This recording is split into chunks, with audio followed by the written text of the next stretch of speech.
Greg. Greg. Greg. ඇයි? අයියෝ කීයට නැගිටින්නේ? අම්මයි තාත්තා ඔයාට පැයක් තිස්සේ ඉඳන් කතා කරන්නේ. මොකක්? අයියෝ එහෙම කොහමද උනේ? නැගිටින්න අලුත් ඉස්කෝලේට යන පළවෙනි දවස නේද අද? ඉක්මන් කරන්න. අම්මා රේ වාහනේ තරම් යයි.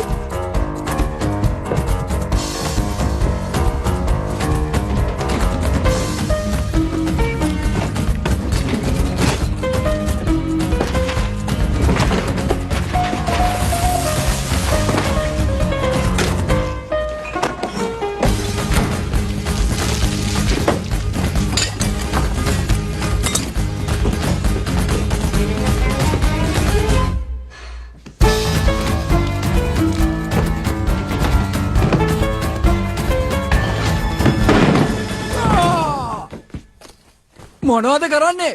මොකද මේ? මම මේ ලෑස්ති වෙනවා.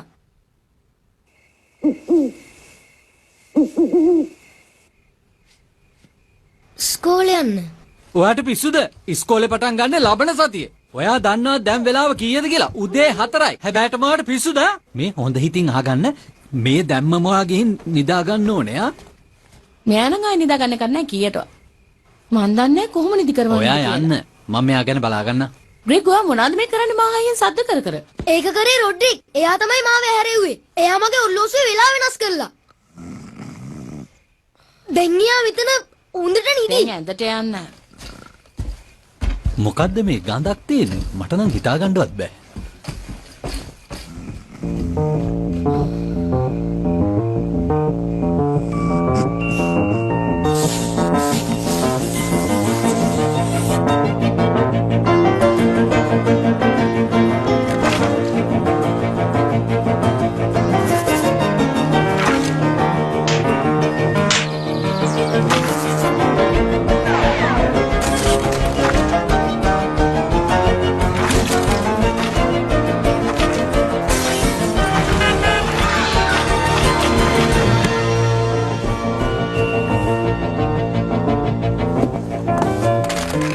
සේරටම කලින් මට එක දෙයක් කියන්න තියෙනවා.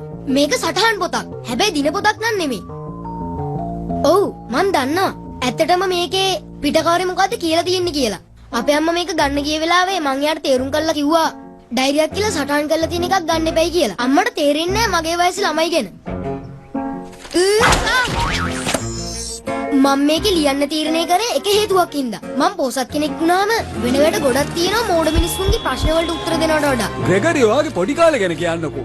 ඔයා පොඩි කාලේ ඔය වගේම කඩවසම්ද කියන්නේ? මේක තමයි මගේ ලොක් පොත. ඇති යන්න.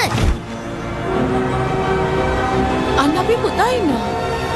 මට නම් පුදුම ආඩම්බරයක් ඇති වෙන්නේ. අම්මා මට මේක ගෙනාපු නිසා ඉස්කෝලේ ගැන ගොඩක් දේවල් දැන් ලියන්න පුළුවන් වුණා. ඒත් මට කිසි ප්‍රශ්නයක් නැහැ. කනගාටුවකට තියෙන්නේ මගේ හොඳම යාළුවා රෝවි. එයා තාම ඉස්කෝලේට යන්න ලෑස්ති නැහැ. ඔන්න මම පැනෝ. එයාට කිසිම තේරුමක් නැහැ එයා වැඩිමල් කෙනෙක් වෙනවා කියන එක ගැන. මට බොනික් එකක් ඕනේ, ලොලිපොප් ඕනේ, කාර් එකක් ඕනේ. ඒ කොහොම වුණත් මට මේක දැනෙන්නේ රෝවි ගැන නෙමෙයි. මට හිතෙනවා එයා මං ගැන චිත්‍රපටියක් හදයි කියලා. ඒත් මං හිතන්නේ මේ කතාවේ ආරම්භය නෙමෙයි. ඇත්තටම කවුද කැමති ළමයෙක්ගේ චිත්‍රපටියක් බලන්න? අනික ඉස්කෝලේ මෝඩරැලක් අස්සේ හිර වෙච්ච